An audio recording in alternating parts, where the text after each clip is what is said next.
Bueno, pues una vez más, gracias por haber entrado a este video. Ojalá les guste. Este corresponde al cuarto cuento del libro 12 cuentos peregrinos de Gabriel García Márquez.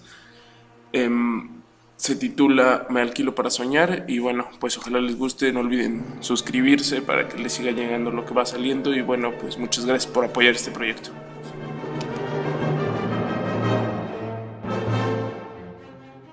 A las 9 de la mañana, mientras desayunábamos en la terraza de la Habana Riviera, un tremendo golpe de mar a pleno sol levantó en vilo varios automóviles que pasaban por la avenida del Malecón, o que estaban estacionados en la acera, y uno quedó incrustado en un flanco del hotel.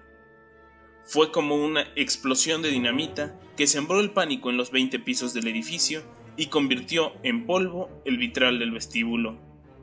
Los numerosos turistas que se encontraban en la sala de espera fueron lanzados por los aires junto con los muebles, y algunos quedaron heridos por la granizada de vidrio.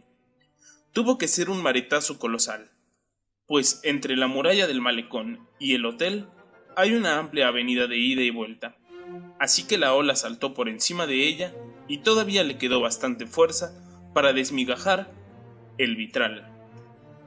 Los alegres voluntarios cubanos, con la ayuda de los bomberos, recogieron los destrozos en menos de 6 horas, clausuraron la puerta del mar y habilitaron otra, y todo volvió a estar en orden. Por la mañana no se había ocupado nadie del automóvil incrustado en el muro, pues se pensaba que era uno de los estacionados en la acera. Pero cuando la grúa lo sacó de la tronera, descubrieron el cadáver de una mujer amarrada en el asiento del conductor con el cinturón de seguridad. El golpe fue tan brutal que no le quedó un hueso entero. Tenía el rostro desbaratado, los botines descosidos y la ropa en piltrafas, y un anillo de oro en forma de serpiente con ojos de esmeralda. La policía estableció que era el ama de llaves de los nuevos embajadores de Portugal. En efecto, había llegado con ellos a La Habana 15 días antes, y había salido esa mañana para el mercado manejando un automóvil nuevo. Su nombre no me dijo nada cuando leí la noticia en los periódicos, pero en cambio quedé intrigado por el anillo en forma de serpiente y ojos de esmeraldas. No pude averiguar, sin embargo, en qué dedo lo usaba. Era un dato decisivo, porque temí que fuera una mujer inolvidable cuyo nombre verdadero no supe jamás, que usaba un anillo igual en el índice derecho, lo cual era más insólito, aún en aquel tiempo. La había conocido 34 años antes en Viena, comiendo salchichas con papas hervidas y bebiendo cerveza de barril en una taberna de estudiantes latinos. Yo había llegado de Roma esa mañana, y aún recuerdo mi impresión inmediata por su espléndida pechuga de soprano, sus lánguidas colas de zorros, en el cuello del abrigo y aquel anillo egipcio en forma de serpiente. Me pareció que era la única austríaca en lo largo del mesón de madera, por el castellano primario que hablaba sin respirar con un acento de quincallería. Pero no, había nacido en Colombia, y se había ido a Austria entre las dos guerras, casi niña, a estudiar música y canto. En aquel momento andaba por los 30 años mal llevados, pues nunca debió ser bella, y había empezado a envejecer antes de tiempo, pero en cambio era un ser humano encantador, y también uno de los más temibles. Viena era todavía una antigua ciudad imperial, cuya posición geográfica entre los dos mundos irreconciliables que dejó la Segunda Guerra había acabado de convertirla en un paraíso del mercado negro y el espionaje mundial. No hubiera podido imaginar un ámbito más adecuado para aquella compatriota fugitiva que seguía comiendo en la taberna estudiantil de la esquina solo por fidelidad a su origen, pues tenía recursos de sobra para comprarla de contado con todos sus comensales dentro. Nunca dijo su verdadero nombre, pues siempre la conocimos con el trabalenguas germánico que le inventaron los estudiantes latinos de Viena, Frau Frida. Apenas me la habían presentado cuando incurrí en la impertinencia feliz de preguntarle cómo había hecho para implantarse de tal modo en aquel mundo tan distante y distinto de sus riscos de vientos del Quindío. Y ella me contestó con un golpe: me alquilo para soñar. En realidad, Era su único oficio. Había sido la tercera de 11 hijos, de un próspero tendero del antiguo Caldas, y desde que aprendió a hablar, instauró en la casa la buena costumbre de contar los sueños en ayunas, que es la hora en que se conservan más puras sus virtudes premonitorias. A los 7 años, soñó que uno de sus hermanos era arrastrado por un torrente. La madre, por pura superstición religiosa, le prohibió al niño lo que más le gustaba, que era bañarse en la quebrada. Pero Frau Frida tenía ya un sistema propio de vaticinios. Lo que ese sueño significa, dijo, no es que se vaya a ahogar, sino que no debe comer dulces. La sola interpretación parecía una infamia, cuando era para un niño de 5 años que no podía vivir sin sus golosinas dominicales. La madre, ya convencida de las virtudes adivinatorias de la hija, hizo respetar la advertencia con mano dura. Pero al primer descuido suyo, el niño se atragantó con una canica de caramelo que estaba comiendo a escondidas y no fue posible salvarlo. Frau Frida no había pensado que aquella facultad pudiera ser un oficio, hasta que la vida la agarró por el cuello en los crueles inviernos de Viena. Entonces tocó para pedir empleo en la primera casa que le gustó para vivir, y cuando le preguntaron qué sabía hacer, ella solo dijo la verdad: sueño. Le bastó con una breve explicación a la dueña de la casa para ser aceptada con un sueldo apenas suficiente para los gastos menudos, pero con un buen cuarto y las 3 comidas, sobre todo el desayuno, que era el momento en el que la familia se sentaba a conocer el destino inmediato de cada uno de sus miembros. El padre, que era un rentista refinado; la madre, una mujer alegre y apasionada de la música de cámara romántica, y 2 niños de 11 y 9 años. Todos eran religiosos y por lo mismo propensos a las supersticiones arcaicas, y recibieron encantados a Frau Frida, con el único compromiso de descifrar el destino diario de la familia a través de los sueños. Lo hizo bien, y por mucho tiempo, sobre todo en los años de la guerra, cuando la realidad fue más siniestra que las pesadillas. Solo ella podía decidir, a la hora del desayuno, lo que cada quien debía hacer aquel día y cómo debía hacerlo, hasta que sus pronósticos terminaron por ser la única autoridad en la casa. Su dominio sobre la familia fue absoluto, aún el suspiro más tenue era por orden suya.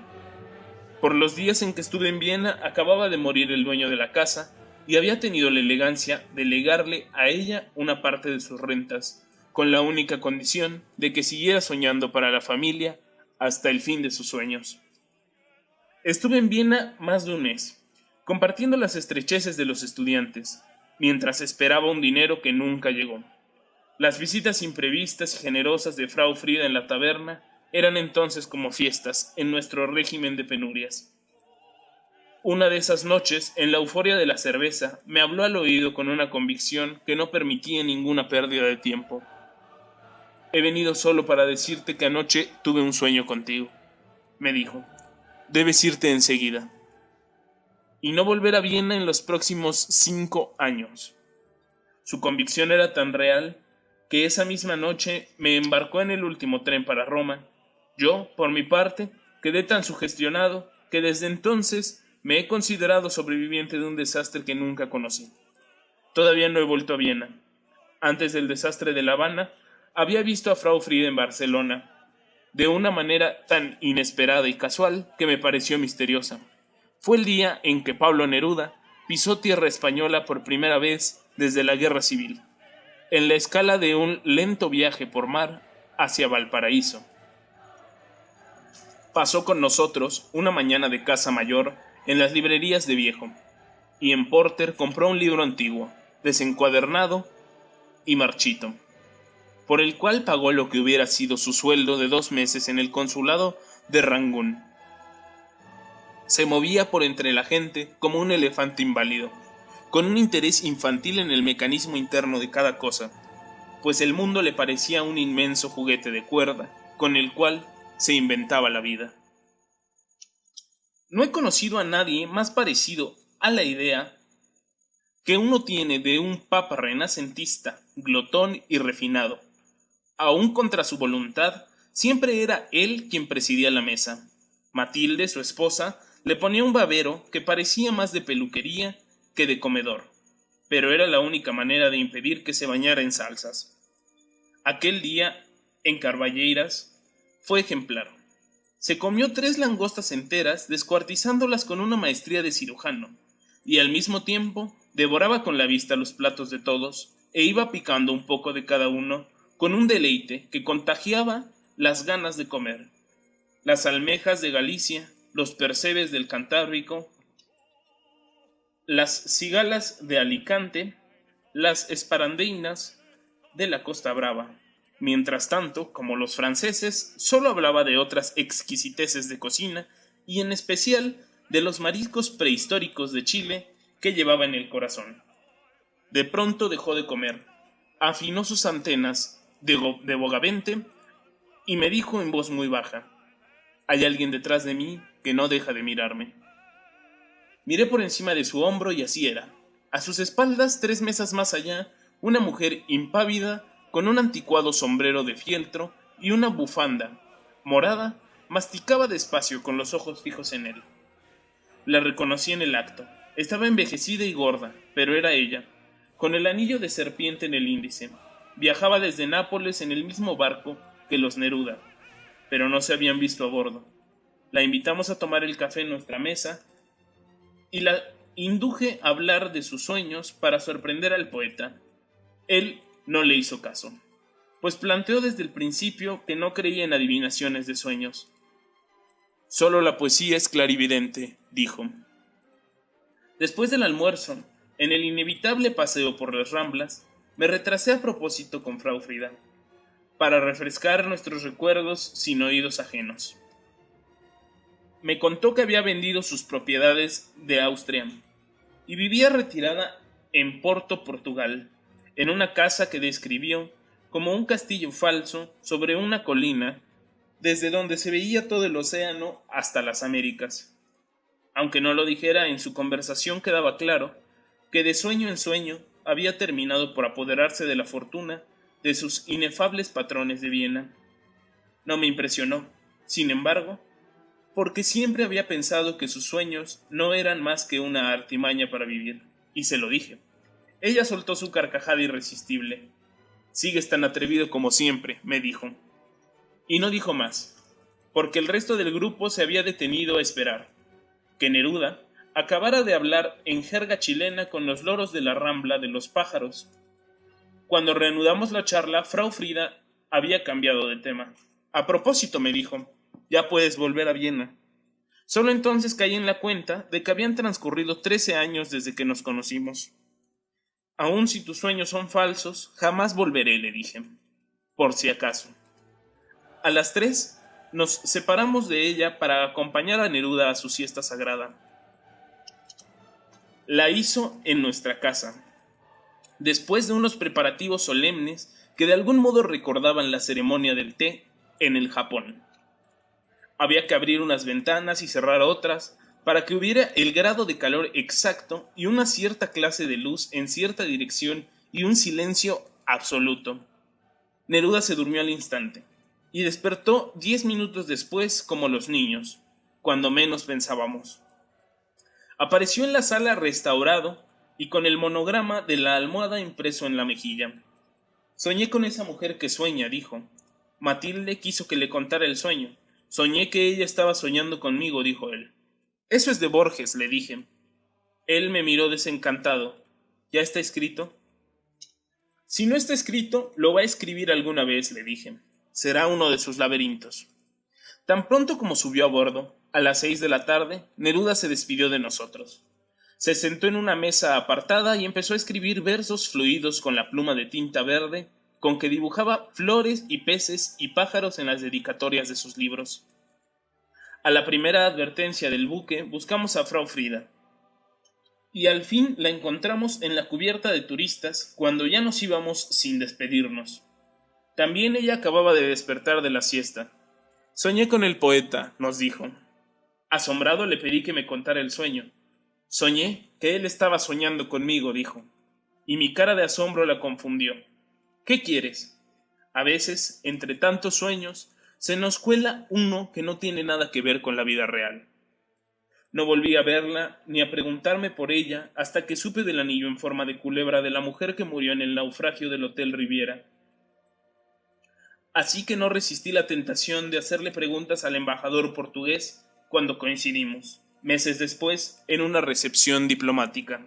El embajador me habló de ella con un gran entusiasmo y una enorme admiración. No se imagina lo extraordinaria que era, me dijo. Usted no habría resistido la tentación de escribir un cuento sobre ella. Y prosiguió en el mismo tono, con detalles sorprendentes, pero sin una pista que me permitiera una conclusión final. En concreto, le precisé por fin. ¿Qué hacía? Nada, me dijo él, con un cierto desencanto. Soñaba. Marzo 1980.